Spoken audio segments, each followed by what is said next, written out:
Je suis sûr que tu aimes aider les gens de plusieurs manières différentes. Eh bien, je te propose une façon toute particulière de les aider. Si tu veux le découvrir, je t'invite à écouter le Culte Espoir. Rendez-vous samedi à 2h, 11h et 21h avec nos 3 animatrices, animateurs et leurs invités pour une belle heure de partage, musique et réflexion. Auditrices, auditeurs, bonjour, bienvenue au Culte Espoir. Mais tu te demandes peut-être qu'est-ce que le Culte Espoir ?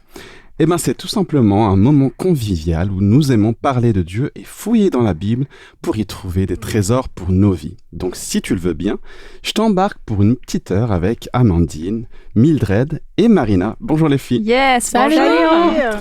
Alors, je suis bien entouré, là, j'ai de la chance. T'as vu, hein? Alors, on a l'habitude d'avoir un invité spécial, mais là, nous proposons un format que l'on a déjà fait auparavant, les cultes chroniqueurs. Donc, composé uniquement de chroniqueurs et de chroniqueuses. Et c'est Amandine qui va nous partager un message aujourd'hui. Et de quoi vas-tu nous parler ? On va parler d'entraide aujourd'hui. Alors, sous une forme peut-être pas très commune dans notre société. En tout cas, l'histoire biblique qui m'a inspiré ce thème est assez cocasse. Ah, super. Eh bien, merci. Que l'Esprit t'accompagne tout particulièrement et nous guide tout au long de ce culte. Auditeurs, auditrices, bonne écoute.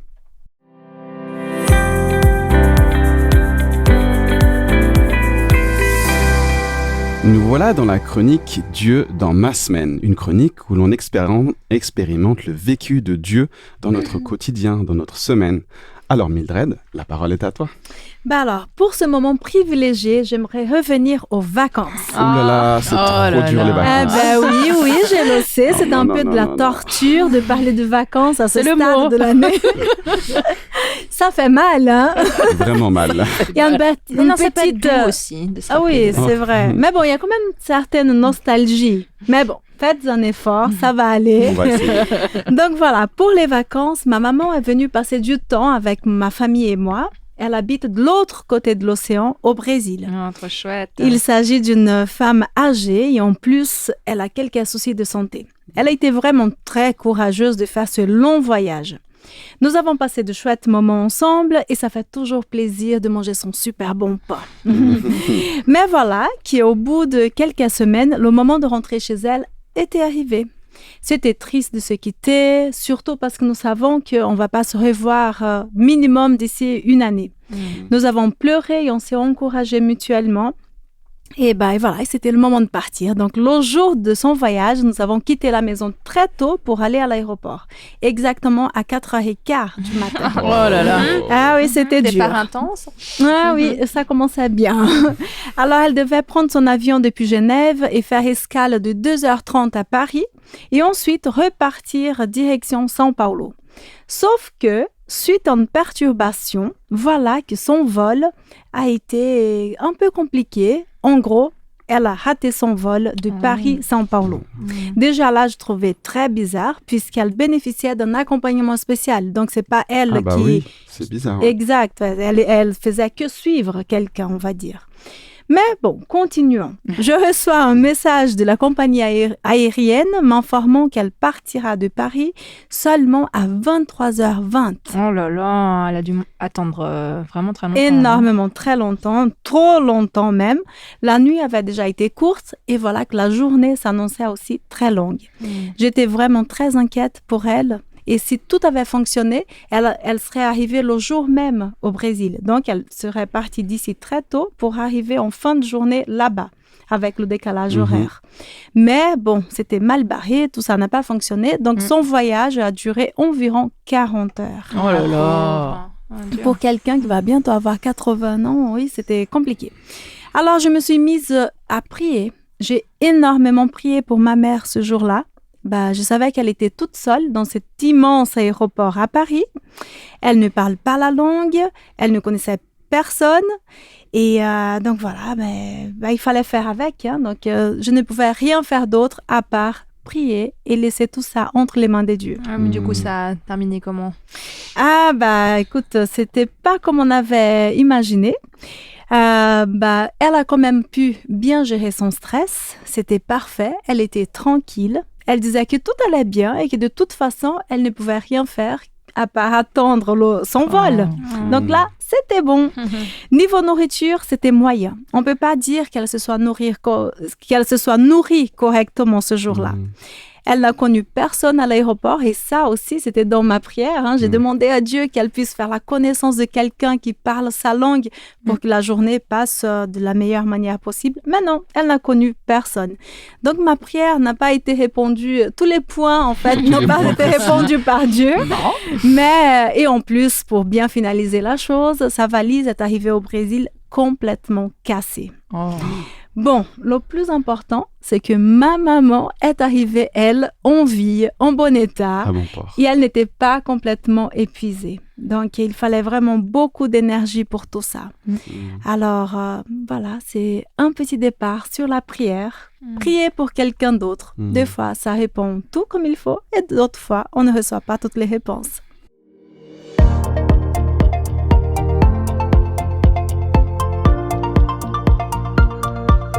Nous voilà dans la chronique promesse du jour. Alors la promesse du jour, c'est un verset que l'on choisit avec soin pour t'accompagner dans ta vie, dans ce que tu traverses. Alors quel verset souhaites-tu nous encourager, Marina ? Alors je vais vous faire patienter un peu, je vais vous faire une petite devinette. Ah. Combien y a-t-il de promesses dans la Bible ? Beaucoup. Punaise. Énormément. Au moins Ça se compte en quoi ? Au moins une par jour. Au moins 365. 365. Allez, 366 alors. Ah, vous êtes tellement loin du compte. Le double. 1000. Il y en a plus de 5000 dans la Bible. 5000 promesses. Alors plus ou moins parce que certaines se répètent, mais quand même c'est énorme. C'est beaucoup. Ouais. Moi je me dis, Dieu savait tellement qu'on avait besoin de promesses, de ses engagements. Bref, il y a le choix, donc effectivement brillant pour choisir. T'as l'embarras du choix. L'embarras du choix. Pour chaque domaine de sa vie. En fait. Mais c'est ça. Alors Amandine, tu parlais d'entraide. Alors bon bah voilà, j'ai un chouette conseil sous forme de promesses que je te laisse pour cette semaine et il se trouve dans le livre de l'Ecclésiaste dans l'Ancien Testament. Ecclésiaste chapitre 4, versets 9, 10 et 12. 2 hommes associés valent mieux qu'un seul. À 2, ils obtiennent un meilleur résultat pour leur travail. Si l'un des 2 tombe, l'autre le relève. Et un peu plus tard, on peut attaquer facilement celui qui est seul, mais 2 personnes peuvent résister. Une corde tressée de plusieurs fils ne casse pas facilement. Une autre version dit d'ailleurs la corde à 3 brins. Alors on pourrait dire 2 amis c'est bien, mais avec Dieu, ce 3e brin, c'est mieux. Puis voilà, ça fait 3 pour le coup. Alors je pourrais ajouter d'ailleurs un autre conseil sage, s'associer avec une personne sage, du bon côté de la force, comme on pourrait dire, une personne bien choisie, parce que effectivement, si on est avec une personne qui n'est pas censée, je tombe, elle ne me relève pas. On va te laisser tomber, quoi. C'est ça, laisse tomber. Choisir les personnes avec lesquelles on fait notre route, les choisir bien, compter sur elles et être un soutien pour elles aussi, ce que tu as fait avec ta maman finalement, Mildred. La Bible te promet que si tu t'associes bien, ton travail portera des fruits et tu sauras résister. Et ça me plaît.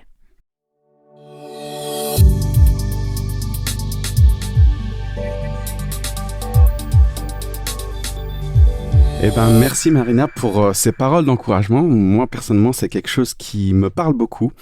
Et dans cette chronique Louange en musique, j'aimerais justement faire écho à cette 3e personne que tu évoques dans ta chronique et te faire écouter, auditeur, auditrice, une chanson qui parle d'une personne qui est venue il y a plus de 2000 ans, qui n'est autre que Jésus. Jésus qui est venu révéler le Père, Dieu. Et cette chanson parle d'un Jésus qui prie pour nous. Il prie pour nous quand nous avons des brèches sur nos chemins. Il prie pour nous quand nous sommes tendus. Il parle d'un Jésus qui t'entend quand tu as besoin d'aide. Alors je te laisse écouter Intercession de Kirk Franklin.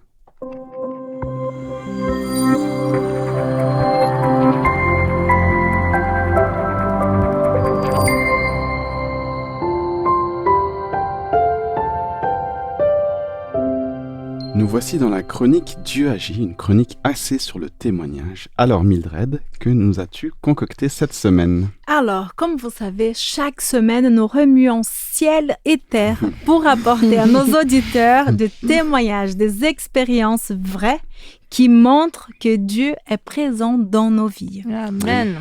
Et oui, tout ça est préparé avec beaucoup d'amour, avec beaucoup de soins, spécialement pour toi, cher auditeur, chère auditrice.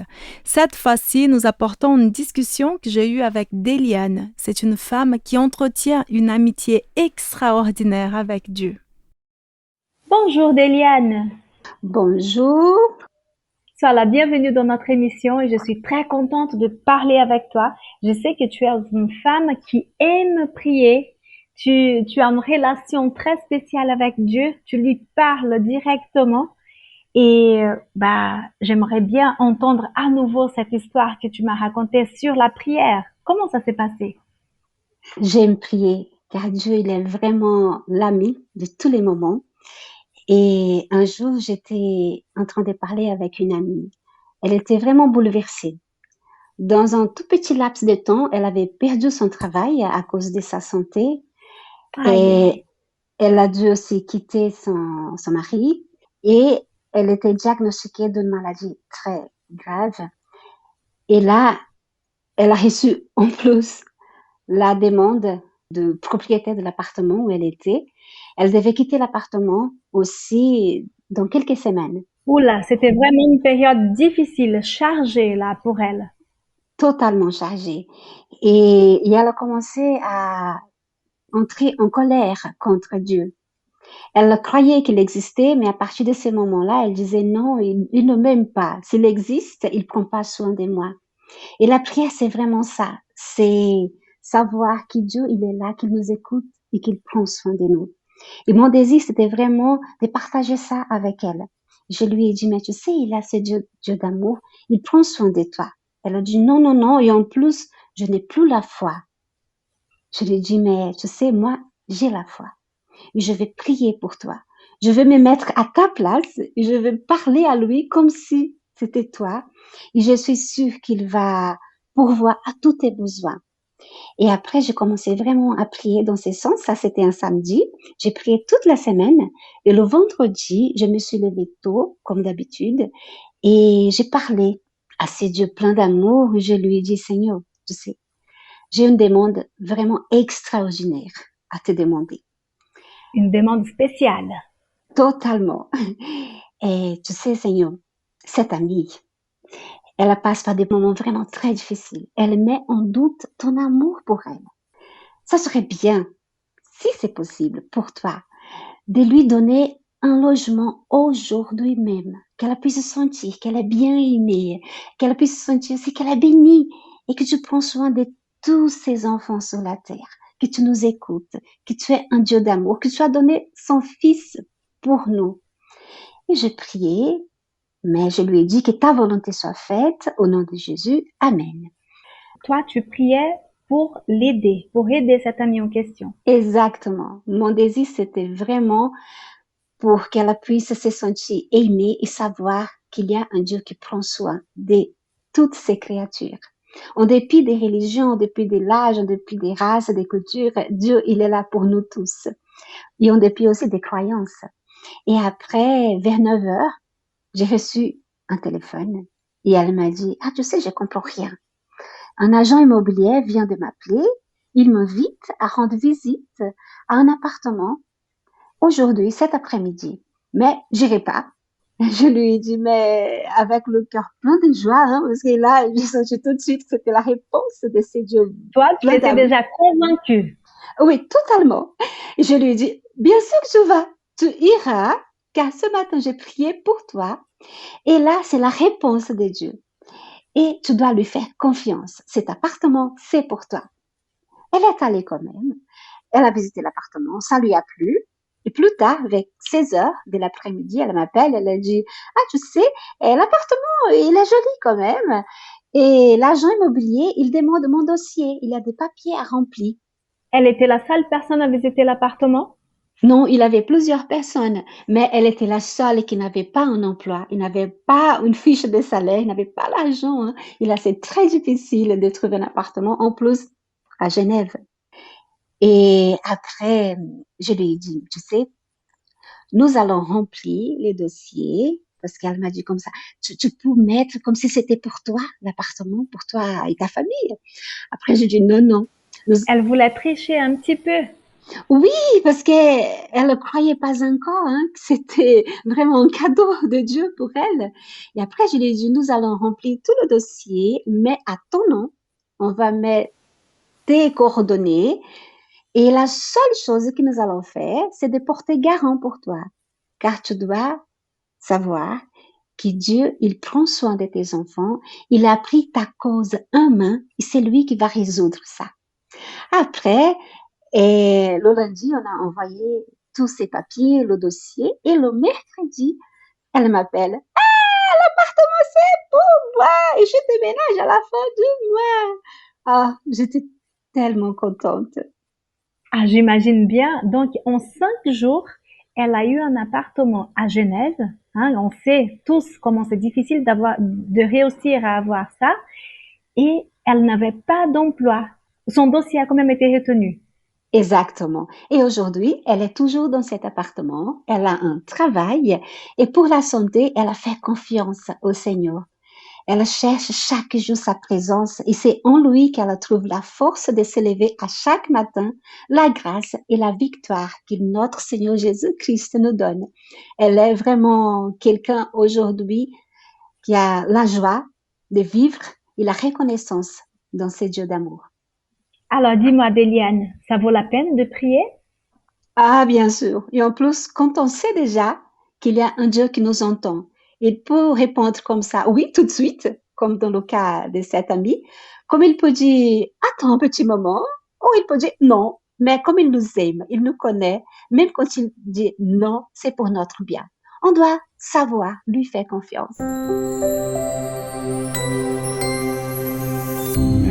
Merci à Déliane pour ce témoignage. Et la parole est maintenant à toi, Amandine. Alors, Déliane nous a parlé de victoire et l'histoire du jour, c'est l'histoire d'une stratégie de bataille assez singulière. Mais pour comprendre notre histoire qui se trouve dans le livre d'Exode, il faut un peu comprendre le contexte.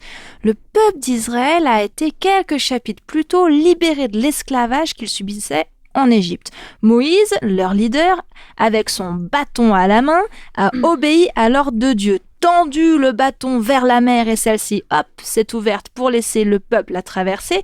Ce peuple a commencé son voyage, son chemin vers la terre promise. La terre promise. Oui, c'est le pays de destination promis par Dieu. C'est un pays qui est bon, qui est beau, où coule le lait et le miel, nous dit la Bible. Alors le peuple ensuite, il a faim. Alors, il râle contre Moïse et contre Dieu. Les ont-ils libérés pour les faire mourir de faim dans le désert? Alors Dieu est bon, il leur donne la manne, c'est une sorte de pain tombé des cieux, et puis des cailles, des petits poulets, de la nourriture qui les nourrira au quotidien.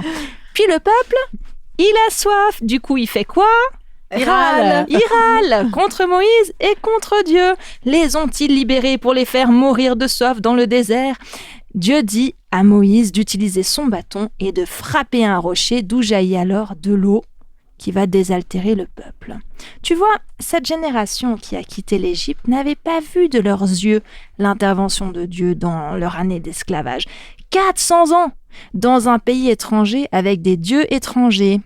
Alors c'est vrai que la tradition hébraïque orale devait certainement leur rappeler plein d'histoires de Dieu.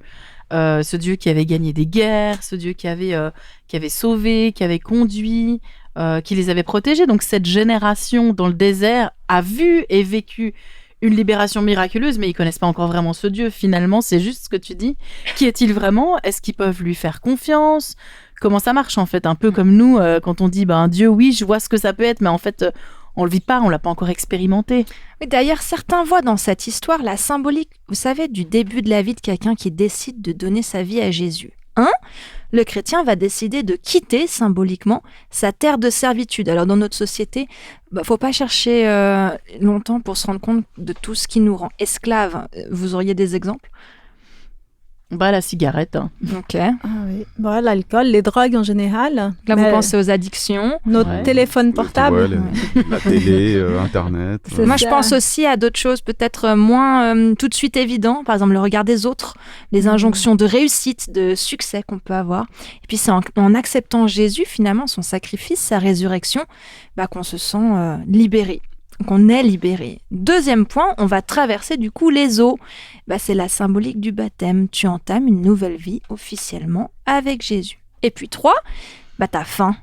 Tu vas être nourri par Dieu de son pain, sa parole, sa nourriture spirituelle et découvrir, apprendre que Dieu pourvoit à tous tes besoins quotidiens. Et puis 4, ta soif. Et puis il y a l'eau de vie, notamment le Saint-Esprit, qui va t'être donné et tu vas pouvoir découvrir une soif insoupçonnée que seul Jésus est capable de désaltérer. Parce que tu vois, la vie du chrétien, c'est comme les aventures de ce peuple, c'est un cheminement fait de multiples apprentissages. Et dans l'histoire du jour, ce peuple qui est en train d'être façonné en tant que peuple de Dieu, ce peuple qui vient de vivre tout ça, qui doit apprendre aussi à faire peuple, il est attaqué pour la première fois. Dans Exode 17, verset 8, on nous dit « Amalek vint combattre Israël. » C'est une attaque inattendue. On apprend d'ailleurs dans un autre livre de la Bible, dans Deutéronome, que le gars, il les attaque par derrière, chapitre 25, 17, 18. C'est une attaque vicieuse, quoi. Ouais, c'est pas correct, ça. Non. Et là, le peuple doit réagir, il doit se défendre. Du coup, il s'organise. Alors, Moïse demande à Josué, un jeune qu'on découvre dans la Bible à ce moment, qui va s'avérer être un très grand leader militaire, avec une foi solide dans la puissance de Dieu. D'ailleurs, son prénom veut dire... Jésus ? Non, Josué, l'Éternel est salut, celui qui sauve. On y reviendra. Donc Josué est mandaté de choisir des hommes et de sortir combattre Amalek. Moïse, de son côté, indique ceci. Je me tiendrai sur le sommet de la colline, le bâton de Dieu dans ma main. Donc on sait qu'il s'organise pour monter sur cette colline avec Aaron, son frère aîné qui va être un grand leader spirituel du peuple, et Hur ou Hur, je ne sais pas comment on dit, qui est un assistant de renom également de Moïse. Donc, alors, pour résumer, on a la team 1. Voilà. Donc ça, c'est les combattants qui sont sur le terrain, l'arme à la main, avec le leader Josué. C'est le combat visible, palpable, explicite, littéral. Ok.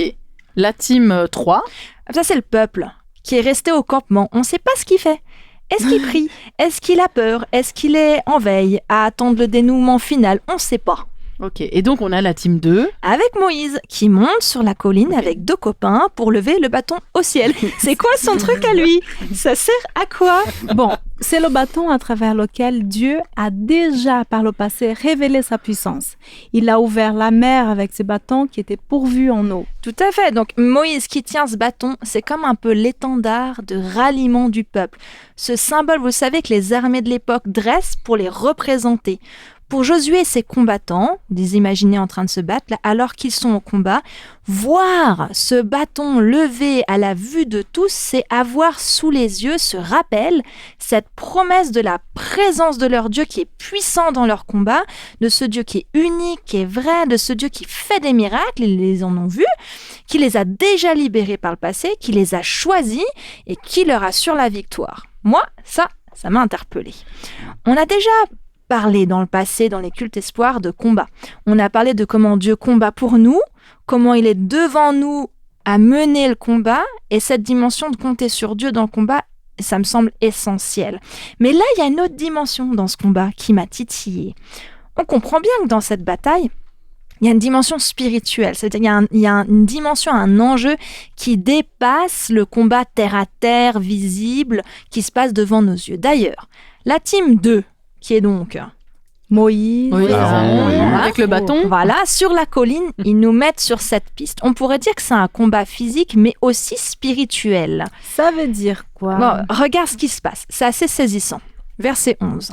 Lorsque Moïse élevait sa main, Israël était le plus fort. Et lorsqu'il baissait sa main, Amalek était le plus fort.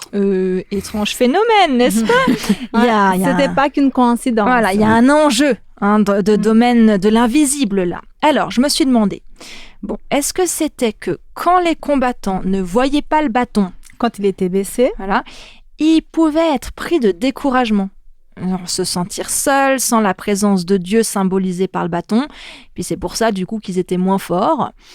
Ou est-ce que quand le bâton était baissé, ils pouvaient perdre le cap et penser que c'était par leur propre force seulement qu'ils allaient y arriver. Et là, si tu comptes sur tes propres forces, c'est un peu l'échec garanti. Ce phénomène m'a surprise parce que il y avait quand même Josué comme leader qui lui semblait jeune, mais vigoureux dans sa foi, il porte la promesse du salut dans son nom, la victoire dans son nom.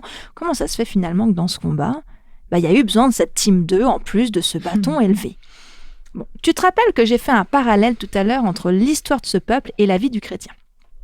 Cela m'a fait penser à quand un chrétien subit une attaque, parce qu'on en a déjà parlé, on sait bien que c'est pas parce qu'on a donné notre vie à Jésus qu'on n'a plus de soucis dans ce monde. Des attaques de l'ennemi de Dieu envers ses créatures et ses enfants, il y en a plein. Une maladie qui vient par surprise, de manière vicieuse, un souci financier, des conflits, une perte de travail qui nous tombe dessus et il faut se mettre en mode combatif. Et là, instinctivement, on met en place la team 1. On choisit nos hommes et on sort combattre avec foi, avec assurance, Jésus à nos côtés. Parfois, nos hommes, c'est la team médicale avec laquelle on va se battre contre la maladie. Parfois, c'est le psy qui va accompagner la médiation du conflit. Parfois, c'est l'équipe de Pôle emploi. Enfin, t'as compris le principe. Et puis, il y a une autre team qui peut se mettre en place. C'est la team Moïse, Aaron et Hur, la team des intercesseurs. Oh là là, là, tu utilises un gros mot. Hein. Bon, en fait, c'est la team qui est là pour le combat spirituel qui est mené parce que tu sais qu'au fond, l'enjeu de l'ennemi de Dieu, c'est de détruire, c'est de pervertir l'image de Dieu, c'est de nous faire douter de son amour, de sa puissance et de son plan de salut pour nous à travers ses attaques. Un peu ce qu'elle disait dans son témoignage de son amie qui était tellement découragée qu'en fait elle doutait de Dieu et de son amour pour elle. Donc c'est la team, comme la personne que tu as interviewée, qui va élever le nom de Dieu comme Moïse élève ce bâton. C'est-à-dire qu'elle va revendiquer la présence de Dieu, sa puissance, ses hauts faits sur ce combat, sur cette situation. Elle va, par la prière, par son positionnement, rappeler tout ce que Dieu est, tout ce que Dieu a déjà fait, comme ce bâton qui rappelle toutes les victoires déjà accomplies par Dieu. Elle va être une présence réconfortante, fidèle et solide pour tenir bon dans le combat, pour garder espoir et puis pour garder le cap. Et ce qui m'intéresse beaucoup dans cette histoire, c'est que c'est une équipe. Cette équipe, justement. C'est pas Moïse. Tu vois, c'est pas Moïse tout seul.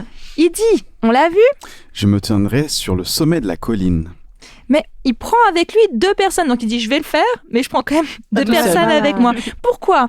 On peut lire au verset 12. Les mains de Moïse étant fatiguées, ils prirent une pierre qu'ils placèrent sous lui, et il s'assit dessus. Aaron et Hur soutenaient ses mains, l'un d'un côté, l'autre de l'autre, et ses mains restèrent fermes jusqu'au coucher du soleil. Moïse, il voit bien que ce qui fait tenir le bâton à la vue de tous est déterminant pour l'avancée du combat. Hein. Il voit les résultats. Résumons, quand il lève le bâton. Du coup, il gagne. Voilà. Et puis quand il baisse le bâton, ils perdent. Bon, mais c'est pas parce qu'il voit ça que ça l'empêche pas de galérer à un moment, d'être fatigué, d'être éprouvé physiquement par cette tâche, d'être limité parce qu'il est humain. Et il a besoin d'aide. Et là, ses partenaires, c'est ça qu'ils vont faire. Ils vont l'aider à faire en sorte que ce bâton soit constamment élevé. On sait qu'ils vont tenir ainsi le bâton toute la journée. Je sais pas si toi, tu as déjà essayé de garder tes bras élevés autant de temps. Moi, je tiens à peu près 2 minutes. On va tester. C'est un sacré travail d'équipe qu'ils ont fait là. Ils ont dû suer.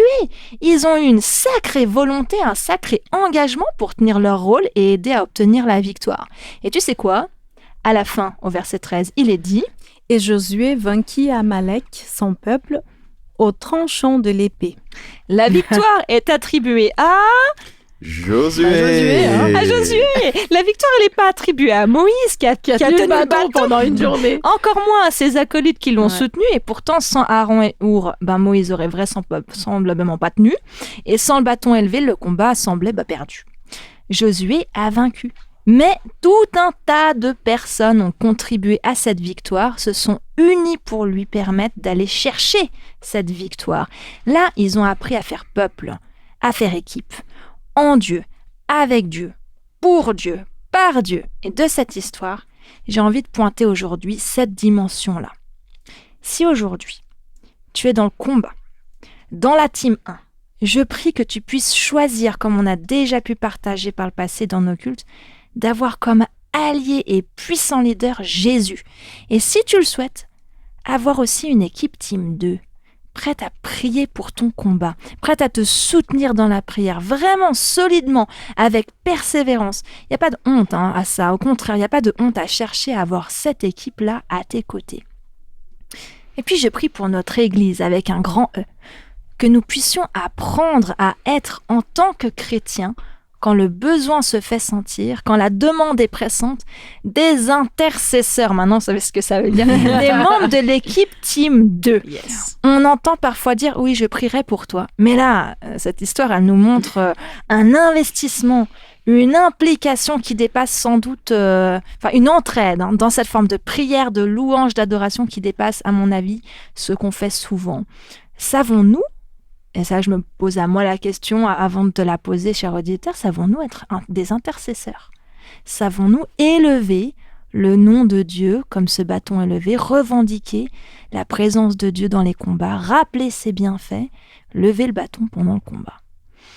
Il est probable que pour certaines situations aussi, nous soyons juste membres du peuple, la Team 3 dont on n'a plus reparlé. Vous savez, ces personnes en retrait. Mais j'ose croire que même là, discrètement, nous puissions être en veille et en prière. Je suis pour ma part en train de découvrir, puis d'explorer ce que ça veut dire, ce rôle d'intercesseur, cette Team 2. Qu'est-ce que ça implique ? Qu'est-ce que ça veut dire ? Il reste une grande part de mystère à comprendre. C'est un cheminement, comme je disais tout à l'heure. Nous aurons l'occasion d'échanger là-dessus aussi à travers d'autres chroniques dans ce culte. Et puis notre exemple suprême, et tu l'as évoqué grâce au chant que tu nous as fait écouter, c'est Jésus lui-même. En effet, il est dit dans Romains 8, verset 34, « Qui peut alors les condamner ? Personne, car Jésus-Christ est celui qui est mort, bien plus il est ressuscité, il est à la droite de Dieu et il prie en notre faveur. » Tu te rends compte, t'as Jésus qui prie pour toi. Et Hébreux 7, 25. C'est pourquoi il peut sauver définitivement ceux qui s'approchent de Dieu par lui, car il est toujours vivant pour prier Dieu en leur faveur. Amen. Jésus est notre intercesseur et cette histoire nous montre que nous avons sans doute également un rôle à jouer comme intercesseur. Alors que Jésus nous guide, nous inspire, nous enseigne à lui ressembler de plus en plus et à savoir être des Moïse, Aaron et Our, prêts à tenir le bâton élevé et à soutenir celles et ceux qui sont dans le combat.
Auditeur, auditrice, si tu viens de nous rejoindre, bienvenue à toi, tu te trouves au Culte Espoir.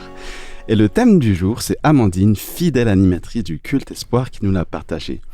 Et donc, si tu viens de nous rejoindre, ne t'inquiète pas, on va pouvoir échanger de ce qu'elle vient de nous partager, car nous sommes dans la chronique « Et toi, ça te parle ?» Une chronique où nous réagissons à chaud au message que tu nous as transmis. Alors, les filles, est-ce que ça vous parle ? J'espère. Non. Je peux commencer si jamais. Ouais, volontiers. Alors, moi, ce qui m'a vraiment interpellé, c'est le côté team. Et je sais pas pourquoi. Équipe, peut-être, je sais pas si tout le monde a ou compris. équipe, en fait, voilà. team, ouais. Travailler en équipe, que Ouais. tu as développé les Collaborer. trois équipes. Et j'ai pas pu m'empêcher de me dire, ouais, mais il y a sûrement des gens qui seront plus amenés, si je le cale à ma vie de maintenant, autour de moi, il y a peut-être des gens qui sont plus pour la team intercesseur, il y a peut-être plus des gens qui sont pour la team travail sur le terrain, et je me demande si c'est vraiment pas par rapport à ce que Dieu nous a donné comme don, parce que chacun, et je pense auditeur, auditrice, tu as un don, ça c'est sûr, mais comment tu vas l'utiliser et en fait dans quel team tu vas l'utiliser, et ça je trouve fort, et dans la continuation de l'idée de la team, de l'équipe, c'est de me dire, oui, il y a une organisation, de se dire, est-ce que tu veux prier pour nous? On va prier pour toi régulièrement. Mais je me dis que Dieu aussi, il arrive à faire ces petites teams dans son coin. Enfin, le fait que ce soit plus naturel, que ça fait partie de son plan, en fait. Et ça, je trouve vraiment interpellant. Voilà, cette idée d'équipe. Alors, moi, j'ai été quand même assez marquée avec cette tout dernier verset là où tu parles que la victoire, elle appartient à Josué, finalement, celui qui était sur le terrain avec ses armes et ses combattants.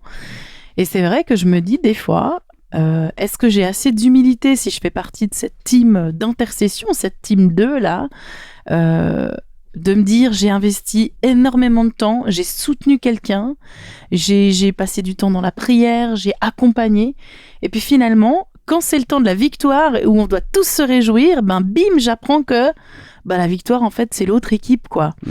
Et est-ce que je suis en capacité de me dire d'accueillir. Je travaille pour le bien commun, je travaille, je donne mes forces. Et puis en même temps, la victoire, elle est partagée, mais je ne serai peut-être pas au premier rang à ce moment-là. Et ça, c'est un bel apprentissage quand même.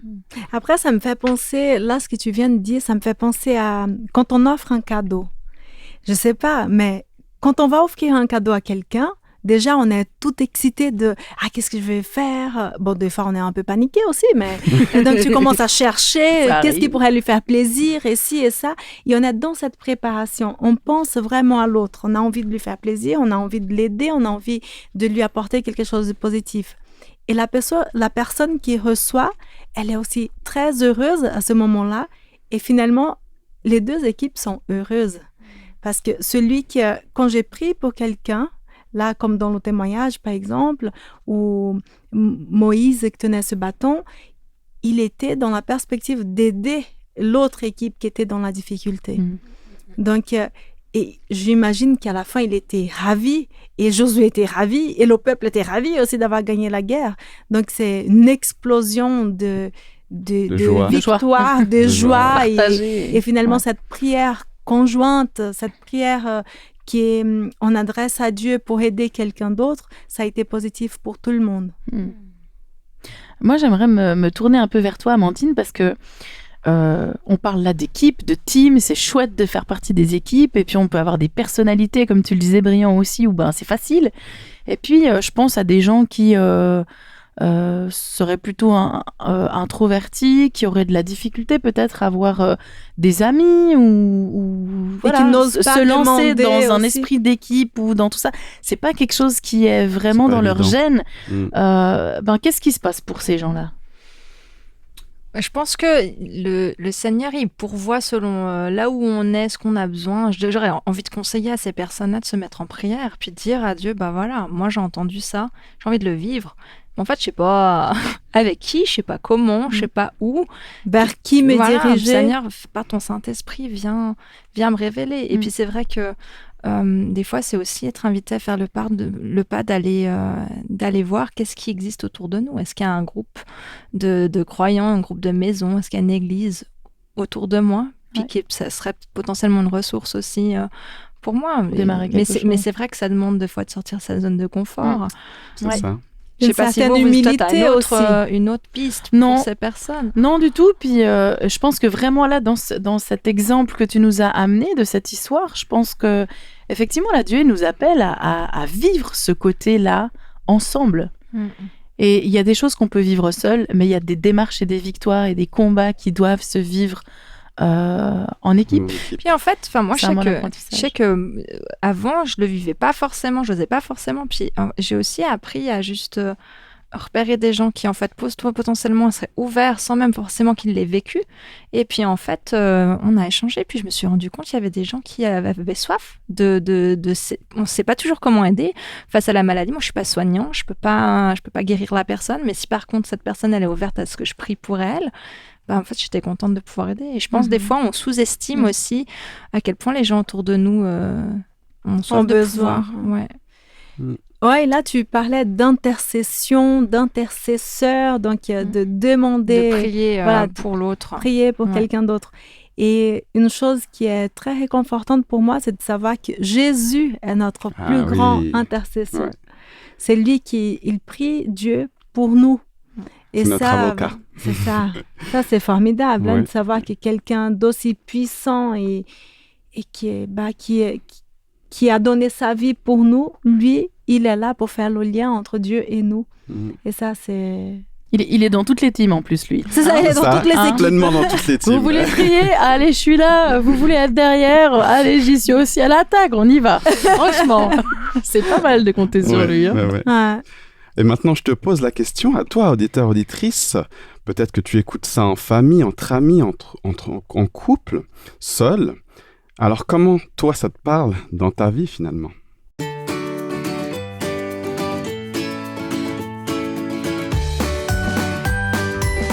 Alors, on est dans une chronique que vous connaissez peut-être qui s'appelle Questions et vérité.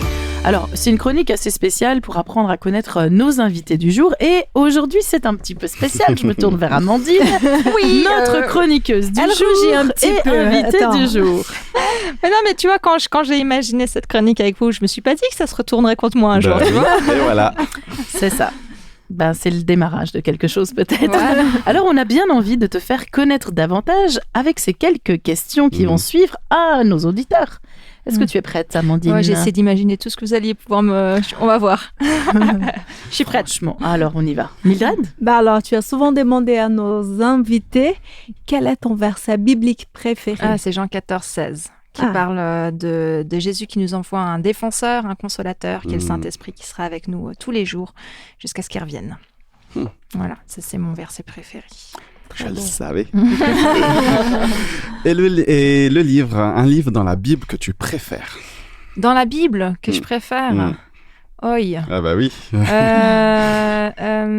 J'aime bien Genèse. Parce que c'est... Bon, souvent, nos invités disent ça. Alors mais c'est vrai qu'on retrouve tout dans la Genèse. Il y a les fondations, quoi. Et puis après, j'aime bien les évangiles. Oh, et j'aime bien le Cantique des Cantiques aussi. Ok. Ça fait plusieurs livres, du coup. Ouais, j'avoue. Voilà, en tout cas, Elle n'a pas pu choisir. C'est ça. Alors, est-ce que tu aurais une expérience ou un défi dans ta vie qui, voilà, on parle de ce thème aujourd'hui, qui t'a donné l'envie d'explorer, comme tu le disais, la force de l'intercession, cette prière de force, de ténacité dont on a parlé, la team 2, quoi. Oh, il y en a plein. D'accord. Il y en a plein. Voilà, l'année dernière, au travail, c'était difficile et je veux pouvoir prier pour mes élèves et je me sentais seule. Et du coup, j'ai réuni une petite team autour de moi en disant, moi... seul Moïse à tenir mon bâton là pour c'est plus de 1000 et une équipe de 1000. Non, là j'y arrive pas. J'ai besoin que vous me teniez les bras là. Et donc du coup j'ai des personnes toute l'année qui m'ont aidé à intercesser, à prier pour mon établissement, pour mes élèves, pour voilà. Ça fait partie. Il y en a plein d'autres. Des situations, je me suis fait opérer aussi en janvier. C'était hors de question que j'y aille sans avoir une équipe qui prie pour moi, pour mes soignants, pour... voilà. Et donc, du coup, j'ai pu partager mes peurs et j'ai eu des personnes qui m'ont soutenue. Et c'est des personnes que j'aime très fort et qui sont vraiment incroyables d'être à mes côtés. Et pour aller en précision, Moïse, Our, Aaron, Josué, auquel de ces personnages tu t'identifies le plus? Ça, j'avais pas pensé. Il en fallait bien une comme ça pour finir. En fait, je trouve que ça fait très manque d'humilité si tu dis que c'est tous des gens incroyables, tu vois. Après, celui que j'ai pas encore assez exploré, du coup, j'ai envie de répondre, c'est Josué. Parce que, j'admire beaucoup le fait que dans l'histoire après, il est envoyé pour aller voir la terre promise. Puis tous reviennent paniquer. Ah, c'est pas possible, on peut pas y aller et tout. Et lui, il dit, mais oh, mais carrément, faut y aller. Et en fait, j'admire beaucoup cet homme, sa foi et sa capacité de se dire, sa détermination. Voilà, quand Dieu il dit on y va, c'est qu'en fait on peut y aller. Quand ça va être possible, c'est possible. Donc du coup, je sais pas si je peux m'identifier à lui, mais en tout cas, j'ai envie de ressembler, d'avoir une foi similaire. Merci. Alors peut-être qu'on pourrait en faire un prochain culte d'ailleurs. Chroniqueur. Bah, carrément. Histoire. Hein. Mhm. Merci d'avoir accepté te livrer à nous et à nos auditeurs. Merci à vous.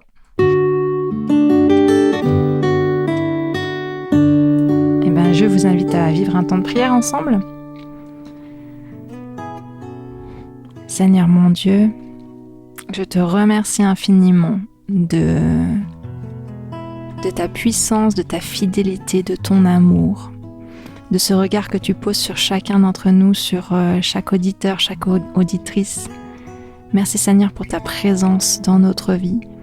Merci Seigneur pour ton action dans notre vie. Merci Seigneur parce que tu es venu sur la terre, Jésus, tu es venu nous sauver. Et tu es là, comme disait Marina, tu es là dans toutes les sphères de notre vie, dans toutes les dimensions de nos combats.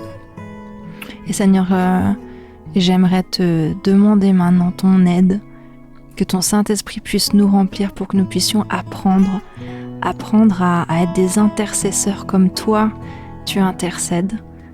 Seigneur, que nous puissions être des chrétiens qui sont remplis de ton Saint-Esprit, des chrétiens qui ont le cœur tourné vers toi, tourné vers les autres. Rends-nous persévérants, rends-nous aimants, rends-nous fidèles, rends-nous attentifs aux personnes qui nous entourent, aux personnes qui ont soif d'être soutenues. Seigneur, rends-nous attentifs à ta voix pour savoir prier selon ta volonté. Seigneur, rends-nous curieux d'aller chercher dans ta parole pour comprendre mieux, explorer mieux la prière. Viens nous guider, Seigneur, et je te remercie de ce que tu fais déjà et de ce que tu feras dans chacune de nos vies. Gloire à toi, Seigneur, pour qui tu es. Au nom de ton Fils Jésus, Amen.